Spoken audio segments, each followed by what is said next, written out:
Are you working on that brisket today? Nope, did it yesterday. It's resting today. I'm good. I'm by the pool all day. Oh, good. Can you help me clean out the garage then?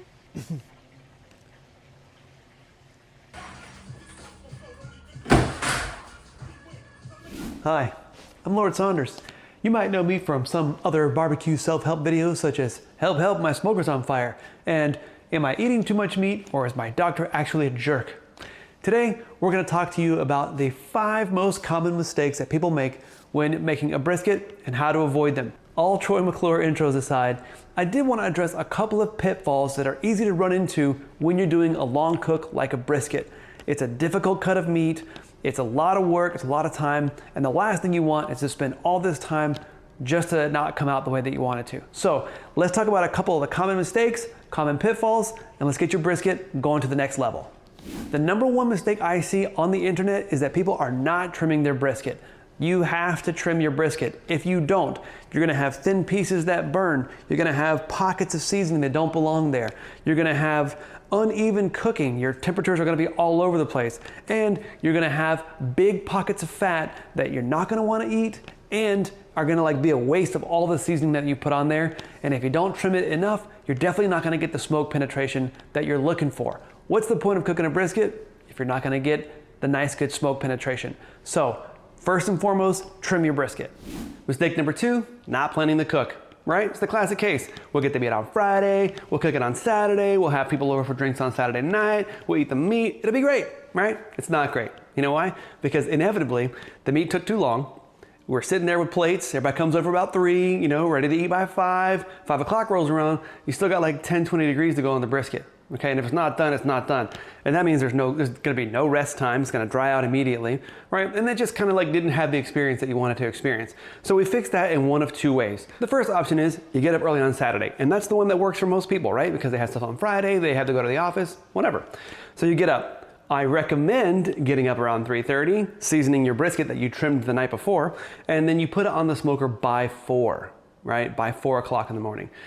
Latest 5. You can get away with 5, but that meat has to hit the grates at 5, period. No exceptions. So you get the brisket on 5, then you cook it throughout the day, stress-free. Hopefully the brisket will finish around 3, 4, and then you've got time to let it rest for at least 2 hours, right, before you start serving food. But if that grate doesn't hit the meat by 5, you are going to just start pushing your night later and later and later.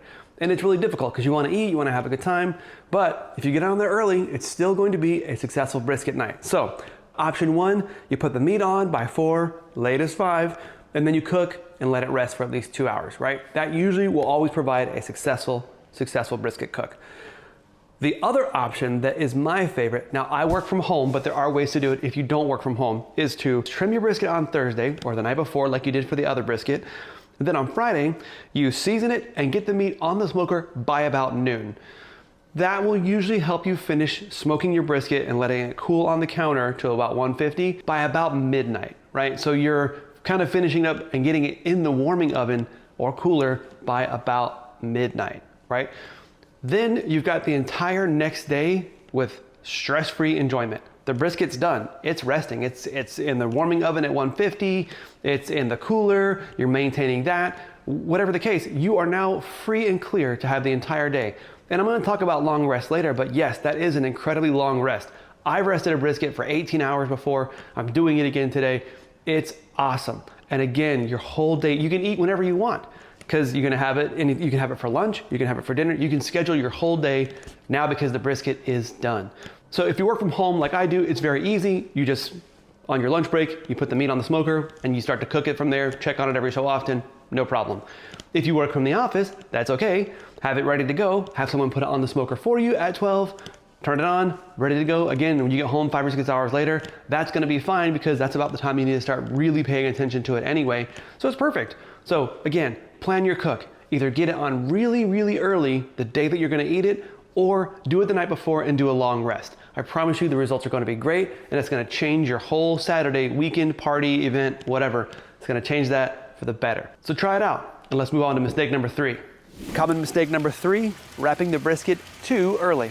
Now, in a lot of the early recipe books that I saw on how to cook barbecue, they say, put your meat on the smoker, get it to 165, wrap it in tin foil, the Texas crutch, and then let it cook through. And and then your brisket goes to 203. No, man, that's a guideline basically. When you get to 165, your brisket is just now hitting the stall. When you put the meat on the smoker, you're really gonna shrink, it's gonna shrink up, it's gonna coagulate, and at that point, it's gonna start to release all that water and cool the brisket down again, right? Which is fine, but you just have to push through that, right? So I mean, it's changing states, right? The meat is changing states, the fat is rendering. So if you wanna get that good, golden, delicious rendered fat that just absolutely melts in your mouth, you use 165 as just kind of like a checkpoint, right? Okay, I know that I'm about to hit the stall or I'm in the stall, and you're gonna see that like the temperature is gonna stay there for what feels like forever, which is why I call back to start your meat before you think you need to, because you're gonna hit the stall, it's gonna take forever, and you never know how long that's truly going to take, outside of basically, I've done a lot of briskets, right? So I'm gonna show you what that looks like and show you how to make sure you know when to wrap so that you wrap at the appropriate time. The things we're looking for is 165 is just the example. You'll see here at 165, you're not seeing the fat render the way you need to. The meat is still very tight and not ready to pull, not ready to wrap. So before we wrap, we wanna make sure that we have a good fat render, that the temperatures are probing. I personally don't pull my briskets now until like 178-ish, 180. I mean, I'm basically wrapping at the end because I want as much convection of that smoke going over the fat and rendering that fat down so that when people take a bite of my brisket, it's just gonna like melt in their mouth. And it's weird because the brisket will have structure, but the second it gets into your mouth, it just melts like butter.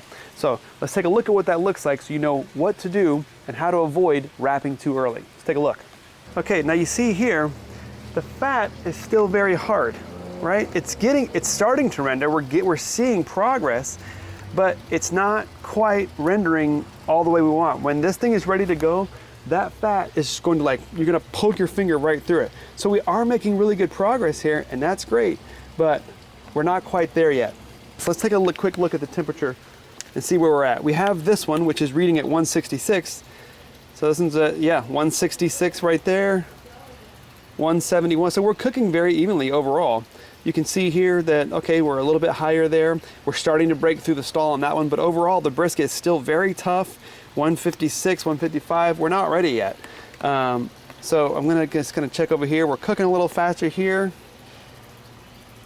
160, okay, so I mean, we're kind of right in the zone. So I'm gonna push this back in till we push through the stall, get that nice fat render, and then we'll be ready to wrap. I wanted to show you a visual graph representation of what the stall is gonna do, right? So if you look on the graph here on the session, you can see how when we plugged in the meat, we put it on the smoker, we have this gradual increase. And now if you look at this graph, you can see that we're starting to curve off, right? This is starting to get to the point where it's starting to taper off, right? The brisket is starting to sweat out all that water that was in there. So as it was tightening up, now it's loosening out. And you can see that curve is going to start really impacting how fast this meat cooks next. Okay, you can see here we're hitting that 183. Now that'll probably put us over in some areas, but that's exactly what I'm looking for. I know it's gonna give me good results. We're gonna have good fat render. Let's check it out. Okay, see that? That fat render is just like, it's that nice pillowy goodness. It's popping through, my fingers going into it. This is perfect. This feels so good. That's why you don't pull the brisket too early. Look at that, bam. It's so perfect. It's like a pillow. It's perfect. Mistake number 4 is either not letting your brisket rest or definitely not letting it rest long enough. And why does this happen? Could have been you didn't get started on time like you wanted to, and the process just got delayed, the stall took forever.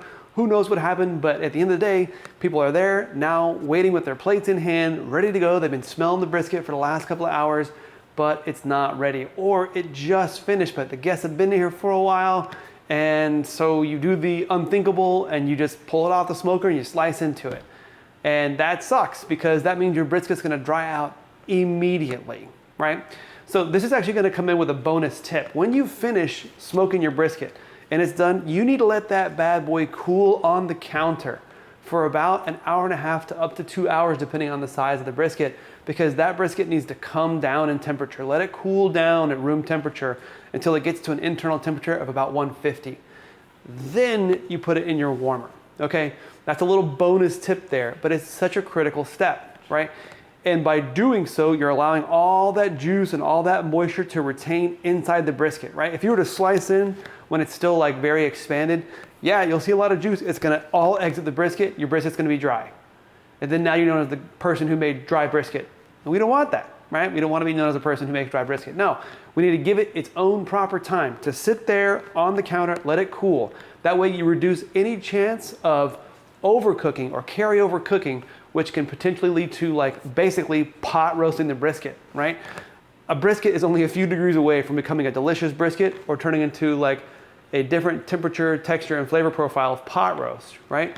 And while that may be something where you want on another dish, that's not what we're doing here. So we need to let it rest. We're gonna put it on the counter. We're gonna let it cool to about 150.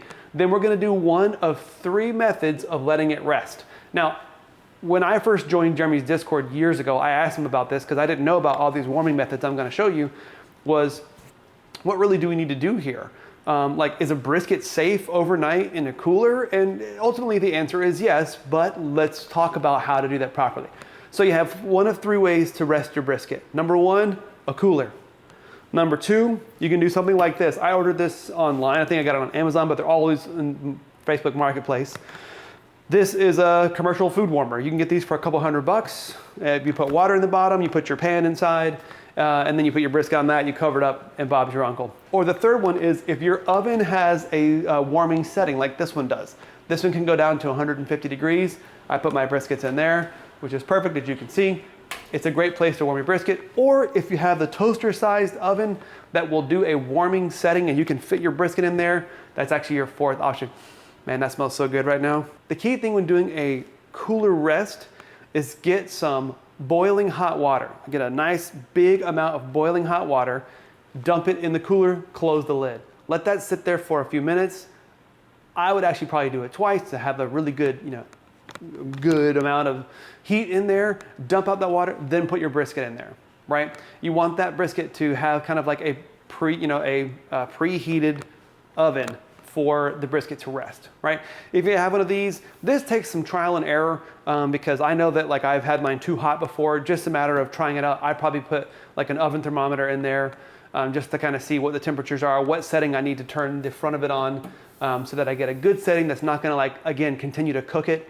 And then if your oven has the warming setting, this is my favorite option. It's out of the way. I got one of my dreams here by having a double oven. So if I'm resting a brisket for a long time, I don't take up both of the family ovens. Now the question here is, additionally, is how long to rest your brisket, right? At bare minimum, the number that you need here is 2 hours, right? And that's 2 hours after you've let it cool down on the counter. Again, you want to rest the brisket, but you don't want to have any carryover cooking. So you pull it off the smoker or wherever you finished your brisket, it's at 203 or when it feels like peanut butter, and you put it on the counter. That time right there does not count as rest time. It is resting, it's not carryover cooking, but it's not the actual rest time. Then you need an additional 2 hours at least of rest time before you slice open and serve. All this is going to help preserve and like maintain the juiciness of the brisket that you're going for, which we'll see when we slice into this brisket. What you should do, if you have the time schedule, is rest your brisket from 8 to 18 hours. This guy right here is about to be sliced in at 18 hours of rest, right? Now what that allows us to do is have a deliciously juicy, moist brisket that everyone's gonna love. We've got our bark locked in, everything is great. And what that has allowed me to do was have an entire Saturday free. I got people coming over, I can prepare the party. I'm not worried about managing the brisket. I'm not managing fire, I'm not managing heat, I'm not managing seasoning. It's all done. I did it yesterday. So especially for you pellet smoker users like I am, if you have a day job that you have to go to the office, actually a pellet smoker is perfect for this method. You put it in the pellet smoker before you go to work, you leave it there all day, you come back home, and then you like manage the rest of your brisket. Put it at 225, you're gonna be in great shape. 2 hours minimum, 6 to 8 hours if you got it, and then another, if you really got the time in the schedule, 18 hours. It's gonna be great. So avoid mistake number 4 by cooling your brisket, and resting it for as long as you possibly can. So let's move on to number 5. Okay, so the 5th and final mistake that I see so often is that people are slicing their briskets incorrectly. Okay, The brisket is made up of two muscles. A full packer is made up of two muscles, the flat and the point. And both of those go in different directions, right? So to get the most juicy and tender bite, we need to cut across the grain and know where that happens in each of these, right? So we need to know which way the flat is going and which way the point is going so we can slice it against the grain for the most tender bite. If you cut with the grain, you're gonna be really kind of like battling in your mouth those connective tissues that might not have rendered all the way or broken down. So the best method is to make sure we're cutting against the grain. So we're gonna do that now. All right, let's cut open this 18.5-hour rested brisket. This thing's gonna be amazing. Let's start off with a jiggle test. Perfect jiggle. Oh my goodness, this is awesome. The nice pillowy fat, this is great. So if you see here, the muscles are running, the grain of this is running like this, right? We're going this way. So since the muscles are going this way, we wanna go against that, right? We wanna cut against that grain. Now when we get to about here, we're gonna cross over into the point territory where we're gonna need to rotate it because these are going this way. So when I see, so often I send out briskets and I was like, okay, I gave you specific instructions. You cut this way and then you cut this way, and they would just slice it all the way down. And they've missed on so much of a good part of the experience of cutting the brisket, of eating the brisket, because now they're gonna be not having the same tender pieces that they could have been having. It's really unfortunate. The other thing is that you want your slices to be about the width of a pencil, right? I shipped somebody a brisket the other day, sent me back pictures, and I was really glad. I was like, all right, cool pictures. And they had basically cut these into like steaks. Which, I mean, I guess there's a place for that in certain circumstances, but we're not doing that. The goal of this brisket is slices. We wanna have sliced briskets for a brisket plate. Now, if you wanna do a big thick slice because you wanna do something else with it, make it like to a brisket burger, I mean, that's actually not the right way to do it. It'd be kinda cool though. But no, that's not what we're doing here, right? We wanna cut against the grain, okay? So again, we're gonna slice this way till about here, kind of where that point meets the flat, right about there. We're gonna slice these, then we're gonna slice these, and then we're gonna do those delicious burnt ends, okay? The burnt ends is basically the best part of it, so you definitely wanna make sure you cut that properly. The burnt ends is the absolute best part of the brisket, hands down. So let's go ahead and bifurcate this right in the middle where the flat meets the point.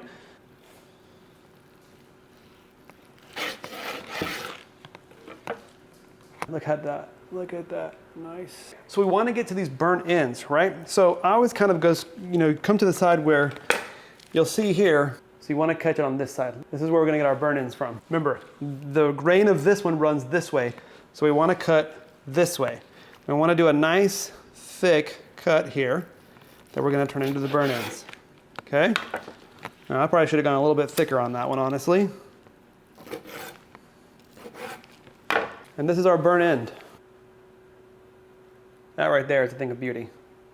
Beautiful brisket, beautiful bark. I mean, good smoke ring. This thing is just gonna be perfect. You've spent all this time, you did the long rest. This is the fruit of your labor. This is a proper slice. This is a perfectly rested brisket. Let's give it a shot.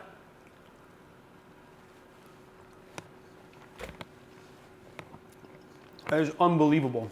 This is where that came from, okay? It's so tender and juicy. I just can't even get over it. Let's cut a slice of this lean brisket, okay?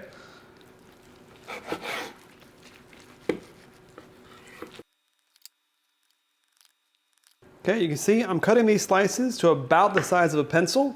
I mean, maybe a little thicker than a pencil, but that's on me. But you can see that it's holding up under its own weight, which is perfect. I've got the pencil slice. If I wanted to do a test, I can just simply pull it apart. This is perfect brisket, okay? I'm really happy with the way this came out. And that's the beauty of the 18-hour rest, is that it's just so tender and juicy. I've locked it all in. I could have trimmed a little bit more of the fat off, but that's on me, that's okay. So I'm gonna trim this all the way down to the very end. Now, some people will cut this end piece off first, and they will also make burnt ends out of it, right? It's just a more lean burnt end, but hey, still really good because you've cooked your brisket properly, right? Okay, and again, we're gonna go the opposite direction for this one because it's the point side. We're going against the grain here.